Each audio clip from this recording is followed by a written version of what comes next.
What's up, everybody? Texas Toast here with Heroes of Fandom, coming at you with another pop review. In this episode, we're going to be reviewing the Nightmare Before Christmas pops that I own currently. I know they've had a lot of recent additions to the line because of the 25th anniversary, so I've picked up quite a few more Nightmare Before Christmas pops than I had before. So without further ado, let's get started. So we'll start out with the Jack collection first. There's over 10 different variants of Jack alone, including Pumpkin King, Pajama Jack, Santa Jack, Metallic Jack, Glow-in-the-Dark Pumpkin King. There's so many different ones, Day of the Dead. And so Jack is obviously one of the most popular characters in the movie. So let's start with the first original one. The original one is really defined by the bulging eyebrow lines. I honestly wish they carried this over to more of the other pops, but I can honestly see why they didn't as well, so I can see both sides of that. But overall, it's one of his best poses, and for an older pop, that's definitely nice to actually see him in a pose instead of just standing there like Sally's original one. Sally's has her own twist to it, unlike a regular pop, but still, it was nice that they put him in a pose. The other Jack, I'll start with the New York Comic Con exclusive for 2017, I believe, Pajama Jack, which he has basically the same sculpt as the Santa Jack, the grinning smile, the teeth showing, the no extended eyebrows, none like that, but they got him perfectly with the detail. The pajamas is a pretty basic job, but it's definitely well worth it for any Nightmare Before Christmas fan. It's nothing too extreme with the sculpt or anything like that. It's just overall good pop for as long as you know the movie. Then we'll move on to Santa Jack, because there's such a close comparison. The Santa Jack is basically the same pop in a way, but they completely changed the outfit to match his Santa Claus outfit from the movie. And I do really like this pop. I like that they kept him in the pose, but a lot of them they keep him in the pose, but then they switch little details that make it basically a brand new pop. And for this one, they included his beard, his red Santa suit, the textures on the beard, and the Santa hat, and the leggings, and everything just came out, I think, really well for especially how old this pop is. And the little present on the side is really a nice touch. The fourth one, the Pumpkin King, is one of my favorites because I do love pumpkins and jack-o'-lanterns and Halloween and all that stuff. So this is definitely one of my favorites. I came into the pop game after they released the glow-in-the-dark version of it, so I don't have that one, I just have the original one. But honestly, I think this is one of my favorites. I don't know, the creepiness of a jack-o'-lantern, especially with that kind of a mouth design, is just perfect for me. I love that. I love that design because I don't know. It's just. But I think they designed him perfectly. They gave him the scarecrow-like appearance. They even put his arms out. They gave the wind blowing through his outfit, did everything properly and according to the movie, and I think it's a perfectly designed pop for people that are a fan of that. The fifth one I'll go over is the Nightmare Before Christmas. The fifth one I'll go over is the Day of the Dead, the original Day of the Dead. The fifth one I'll go over is the original Day of the Dead Jack. This one is glow in the dark, exclusive to Hot Topic before the new one came out. This one is definitely one of my favorites. I do love sugar skulls and everything like that. I do like the new design quite a bit, and I like the color that they put into it. I wish they did the same with this one, but still one of my favorites. It's basically the same exact design as the first one, except without the noticeable bulging eyebrows, and a lot of designs around it that really bring out the Day of the Dead culture in a small pop. So that's definitely one of my favorites behind the Pumpkin King. The sixth one is one of the newer ones. The Jack Skellington with the design over his face with zero and branches and just almost looking like a fall themed paint job on his face. I think this one is fantastic. I love that they they change his pose up a little bit, which is nice. So it's not exactly the same, but it's definitely nice to see that they, because I've seen a lot of designs on. I remember at Comic-Con they had different types of Jack Skellington skulls, and they had different designs from different themes and different characters and different Disney movies, and it was really interesting. I'm glad they took the same approach with this one. Basically the same pose, but added some artwork into it to make it completely different.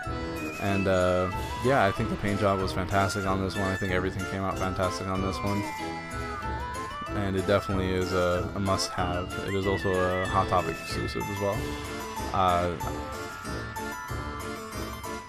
The 7th one we'll be going over is the Diamond Collection Hot Topic exclusive Jack Skellington. It's not really much different. It's definitely they switched up the design slightly from the old version to that version. They gave him the new pose. They gave him the flat face, the non-extruding eyebrows, and I believe his eyes are slightly bigger. If not bigger, they're coming out instead of going inwards. So that's definitely a noticeable change there as well. But yeah, it's definitely I'm a hit or miss with the Diamond Collection. This one definitely was one that I wanted, including the Baymax one and all that. But only certain ones. I think the more space you have to do the Diamond Collection with, get the glitter effect with, I think the better. So like Baymax was definitely one of my favorites so far, because he had so much surface area to do that design with. So he's definitely one that I wanted as well. So the 8th one is the Snowman Jack. Snowman Jack I know was leaked years ago, and along with the Harley Quinn Ghost, and they just never released it. Now for the 25th anniversary they finally released it, and it was well worth the wait, honestly. It's definitely one of the main parts of the movie where he finally discovers Christmas, basically, and it's definitely they capture everything. That he even has his mouth open slightly, like he's about to go singing and caroling, like he was doing in the movie. They gave him the candy cane umbrella. Everything is perfect in that pop for the design, and that one I did notice that his eyes are going inwards, and he does have the eyebrows extruding again. So I don't know how they choose, if they're gonna do that or not, but I definitely like the design of that one. The sculpt is very nice. The snowman and all the attention to detail that it has is just perfect for someone that has watched the movie. For the 9th one is definitely one of my favorites, almost all my favorites, but the Dapper Jack Skellington is something more specific to Disney. It's not in the movie. It's not anywhere around there. It doesn't show up at all in any special features, nothing like that. It was a Hot Topic exclusive for a while. I think it was around last year's Black Friday, 2017. But yeah, they had a combination of Dapper Jack Skellington and then Dapper Sally, and it's definitely I love that area of Disneyland. The Haunted Mansion area, New Orleans, is one of my favorite places at Disney, and I think this kind of combines the two with the Haunted Mansion and Jack Skellington, and I think in the Funko Pop form, I think they pull it off perfectly. The design, it has so much attention to detail, and I absolutely love it. So moving on from Jack, finally, we'll move over to Sally, which is obviously the love interest, and Sally has not as many variations as Jack does, but I believe it's at least over 6 or so, if you count like Metallic Sally and all that stuff, Day of the Dead Sally. So I'll start with the original one. The original one is definitely, like I was saying before, I'm glad they put a different pose on her, because it's definitely one of the older ones, and that usually the older ones just have the standing pose. So I'm glad they changed it up to fit her personality a little bit. I would have liked a little more personality into it, but obviously on the newer pops they definitely moved on to giving her different poses and showing off her personality. Yeah, the first one, I think honestly for a pop that old, definitely well designed. Everything looks perfect. The hair is a little redder than in the movie, but it's definitely nothing you'll overlook. Moving on to the next one, going to the Seated Sally, the New York Comic Con limited edition one for 2016. This one was definitely a must-have for me because, again, I was saying the posing is a big deal, and with this one, it's a scene where she's holding the I forgot the flower, but where she sees the Christmas fate, I think it's they see the Christmas thing, and she sees how it's gonna go up in flames and all that, and just having it as a combination with Sally and then the black cat as well is definitely a nice touch, having two in one. And then yeah, the pose is definitely, it just screams Sally, and you can definitely tell that that's Sally. And they definitely they darkened up her hair a little bit more on that pop than they did with the old one, which I think really plays to she looks a lot more like her movie counterpart than anything else. So that one definitely was a big step in the right direction for me with the different pose. Then for the third one is the Dapper Sally. The Dapper Sally, like I said before, is supposed to go with the Dapper Jack Skellington, and again, same thing as Jack. The attention to detail is fantastic in this pop. It brings together the Haunted Mansion and Night Before Christmas. I love both of those, and bringing them together makes them even better. And I definitely love what they did with the hair flowing backwards, a lot more hair. I think the sculpt was fantastic. There hasn't really been a new sculpt on Sally for a while, so that one was well needed. The feathers on the top of the head, perfect. I think everything came out fantastic on that pop, and no complaints on that one.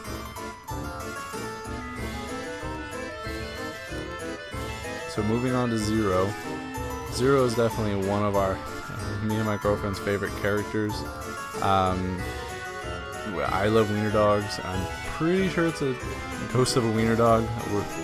We get in debates about that, but yeah, like I said before, I love jack-o'-lanterns and I love pumpkins, and to be honest with you, I just recently realized that Zero's nose was a pumpkin, and I realized it from the Funkos, because the very first one I couldn't really tell, and then it moved on to the newer sculpts from Box Lunch and all that, and it's obvious, and I love the attention to detail for that. So let's go ahead and get started with the first one. The first one, the original one, that one I don't have the box for it anymore. It was before I even started collecting Funko Pops. I just bought it for my girlfriend while she was overseas, and yeah, I still have it to this day. And that one definitely, they kind of kept the same design going forward with the new Jacks, or the new Zeros. They might have, like the first Zero definitely has a blockier head, more square head. And then, like I said before, less attention to detail on the pumpkin area on his nose. And then usually the new ones are almost always translucent. They definitely, the translucent versions of them are definitely, I feel like, a lot better. I like the white one, but he seems like he's meant to be a translucent color. So yeah, the first one is definitely a great pop, and if it's not broken, then why fix it? They continued the design over to the newer pops. And speaking of newer pops, the one where they have them levitating with playing fetch it's one of my favorites. I think it was perfect how the other one just laid flat on the floor. So this one being able to levitate and actually look like a ghost, and then one of the scenes that he's the cutest in where he's fetching his rib. And like I said before, the attention to detail on the pumpkin and everything like that is definitely a welcome change. And then also the translucentness is definitely a step forward for Zero. And then moving on to the actual movie moment, this one, there was a few that were must-have in this one, but this was definitely, I wish I could have got the chase, but it's not a problem. It's still a perfect pop, and I think it captured Zero coming out of his grave and slash doghouse perfectly. The whole scenery around it is, I love that they have the scenery around it, and then just having another Zero pop, that's him. Basically the same sculpt as the first one, except they paid more attention to the nose and they gave him the translucent color and a little bit of a longer tail. But no, just the whole Pop movie moment in general is definitely something nice to have in the collection. You have just like those Halloween town decorations that cost hundreds of dollars. It's kind of nice having bits and pieces of Nightmare Before Christmas, even if it's the same Pop, but having the place around it is definitely nice to have. So let's go ahead and move on to some of the secondary characters. We'll start with Mr. Finkelstein. Mr. Finkelstein is actually a really cool Pop, I think. A lot of these characters have been needed for a while. A lot of people have been clamoring for them. But I think he's one of the more unique ones just because his head flips open and his brain's in there. It's not just one solid piece on the head. You can open it and close it, and it's actually really cool. It's a huge piece of his character in the movie, and I'm really glad that they brought that into the Pop. I didn't think they were, but I'm really glad they did. Just overall, the Pop detail is really nice. They even got the little wrinkles on the side of his lips and when he's angry, and everything about the Pop is definitely well done. The paint job's nice, and yeah, it's definitely a much needed Pop. Moving on to the Wolfman. The Wolfman was a little strange buying it just because it was released way before any of the new ones were released, and I just pre-ordered it, and it was back and forth cancellations and blah blah blah. But he is definitely he was well worth the wait. I think his design is awesome. They got all the teeth perfectly. The sculpt is fantastic. For definitely a complicated character like that, a lot of edges, a lot of fur, a lot of teeth, stuff like that is definitely. I'm glad to see that they pulled it off, and they pulled it off well. Moving on to the third one is the clown. The clown with the tearaway face. That's one thing. I wish they would have done that to where you could take his face off, but that seems a little too hard for now. But hopefully later. But he was one of my favorite characters in the movie. So I think attention to detail is the biggest thing you should talk about with this Pop. They got everything with him. They got the rubber chicken. They got the belt right. They got the little unicycle on the side. I think they captured his face perfectly.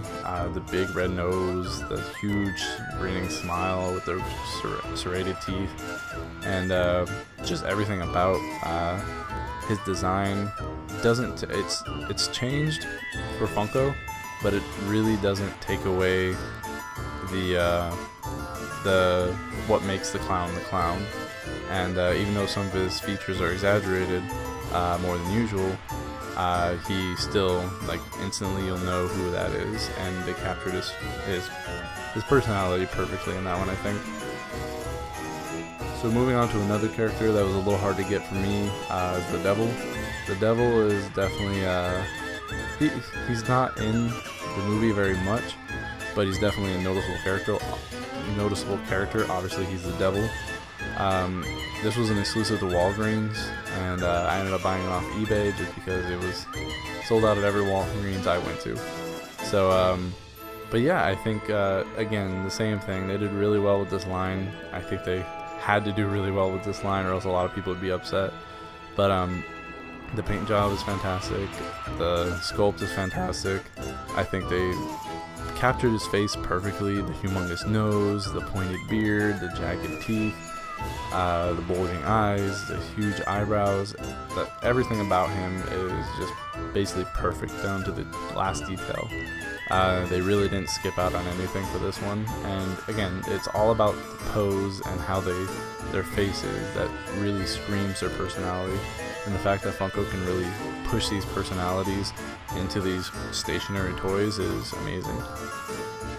Going on to another person, Behemoth.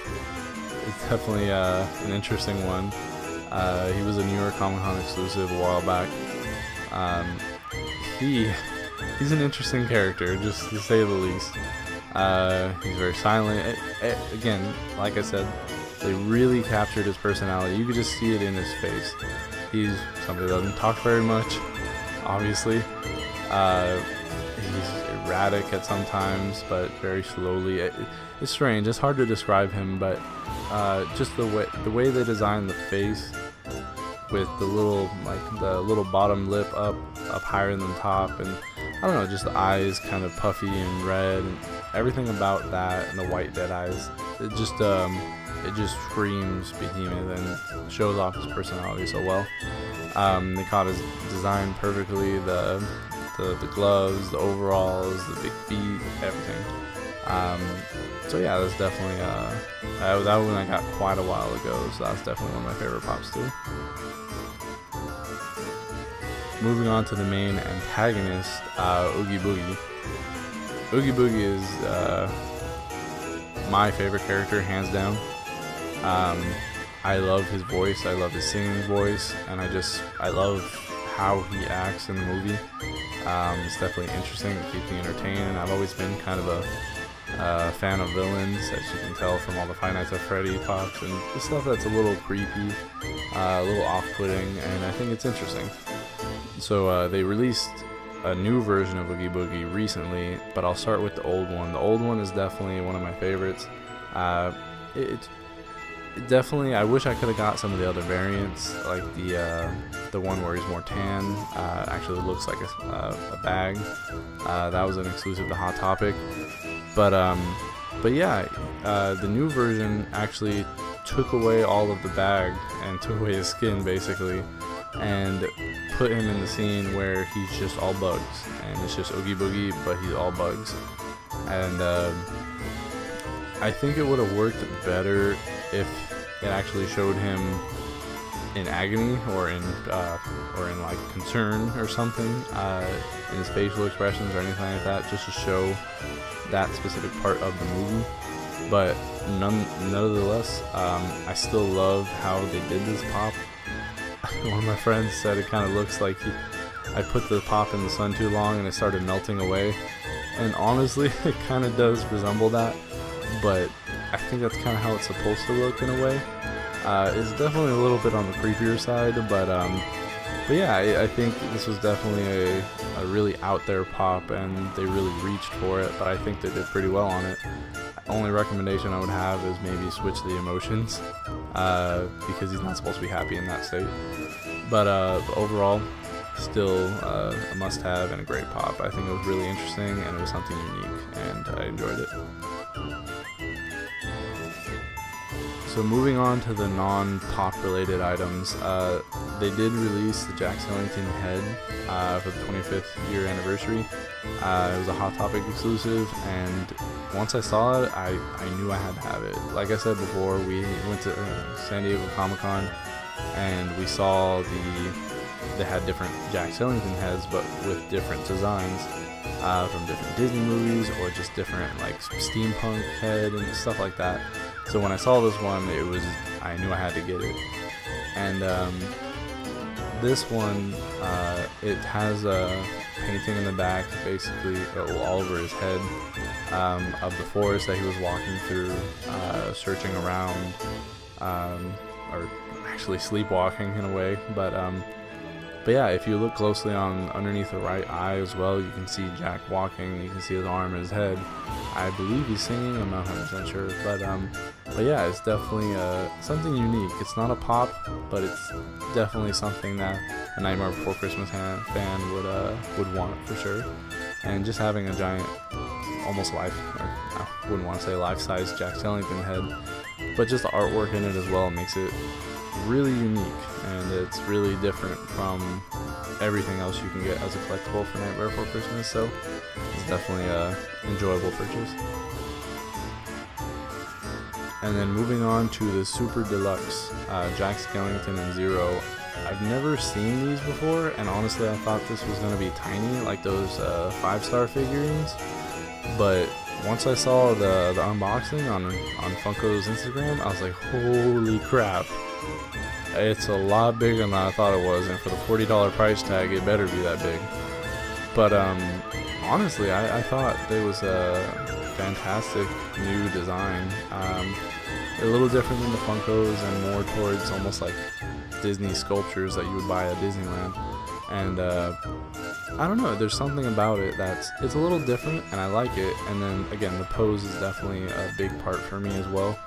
But the attention to detail, the separation in his fingers, the only thing I would say maybe could help it a little better is if you drew in a black line for his mouth to make it pop a little more. Well, honestly, I might do that myself later.